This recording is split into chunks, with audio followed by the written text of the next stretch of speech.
कितने बड़े लूजर हो तुम। इसके बारे में मुझे भी नहीं पता, तुम्हारे बोलने के बाद पता चला। थोड़ा टाइट हो जाता हूँ। अरे उन लड़कों को इस तरह से मार करके तुमने क्या सोचा, वो तुम्हें छोड़ देंगे क्या, या फिर मुझसे भी बिना बदला लिए मुझे छोड़ देंगे? मैंने अपनी लाइफ का इतना बड़ा रिस्क लेकर किसी को बचाया, ये बातें मुझे अपने बारे में बिल्कुल पसंद नहीं आती। इतना सीन क्रिएट मत करो। किसने कहा था तुमसे कि मुझे आकर इस तरह से बचाने के लिए? पागल की तरह बर्ताव मत करो, समझे? तुम सब लड़कियों की यही प्रॉब्लम है। हम लड़के तुम्हें इतनी शिद्दत से मनाकर ताजमहल दिखाने के लिए लेकर जाते हैं। वहाँ ताजमहल के सामने खड़ी होकर तुम बोलती हो, Taj Mahal I love you, Taj Mahal I love you. ये लव यू के चक्कर में सब खत्म हो जाता है। इतने में ही हमारी जिंदगी पूरी तरह से निकल जाती है। अगर आपको कुछ बोलना चाहिए तो पहले ही सब कुछ बोल दो ना, क्योंकि बाद में आप जो भी बोलोगी वो मुझे सुनाई नहीं देगा। सोच लो जो बोलना है। देखो, ये प्यार इश्क मोहब्बत मेरे ओर से एक्सपेक्ट मत करना।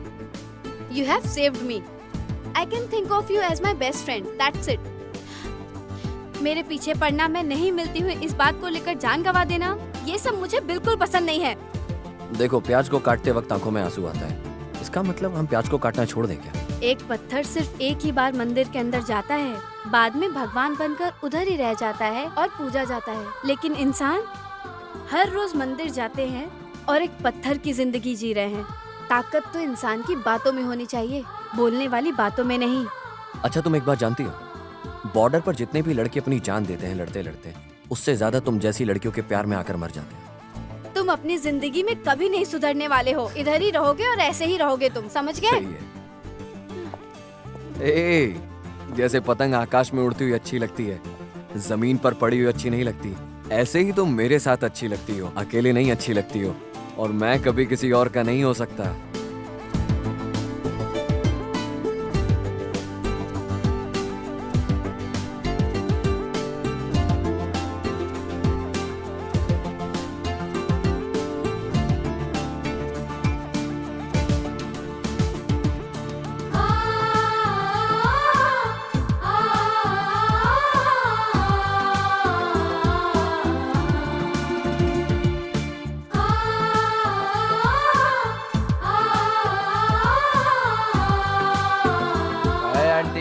हाय मंजू, क्या चाहिए?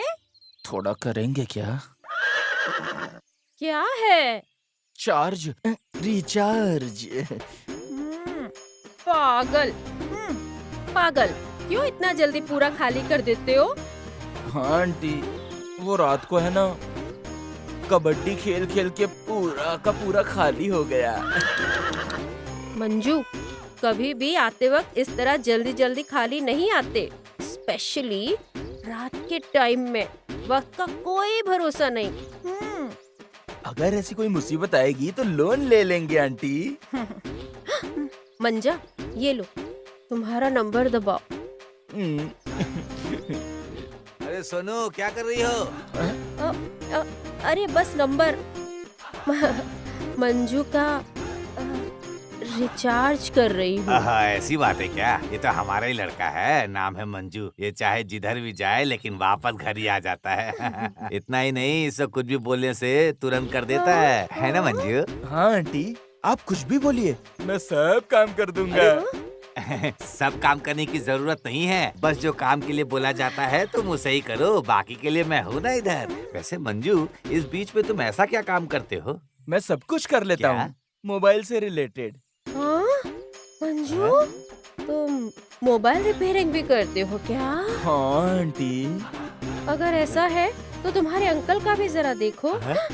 मोबाइल में नेटवर्क मिलता ही नहीं। आंटी, अंकल का तो पूरा का पूरा बेकार हो गया है। लगता है अंकल कुछ करते नहीं है ना? हाँ, तुम्हारे अंकल ने ठीक से यूज किया होता तो मोबाइल की ये हालत होती क्या?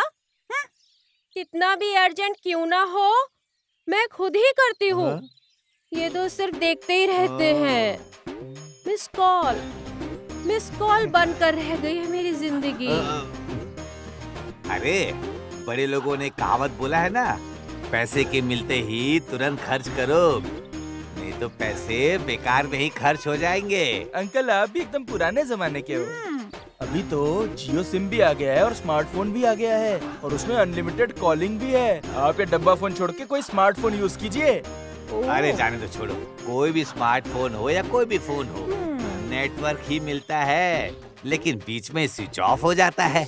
लेकिन मेरा देखो, एक बार शुरू कर दिया तो पैसा खत्म होने तक चार्जिंग कवर जैसा लंबा टिक कर खड़ा रहता है।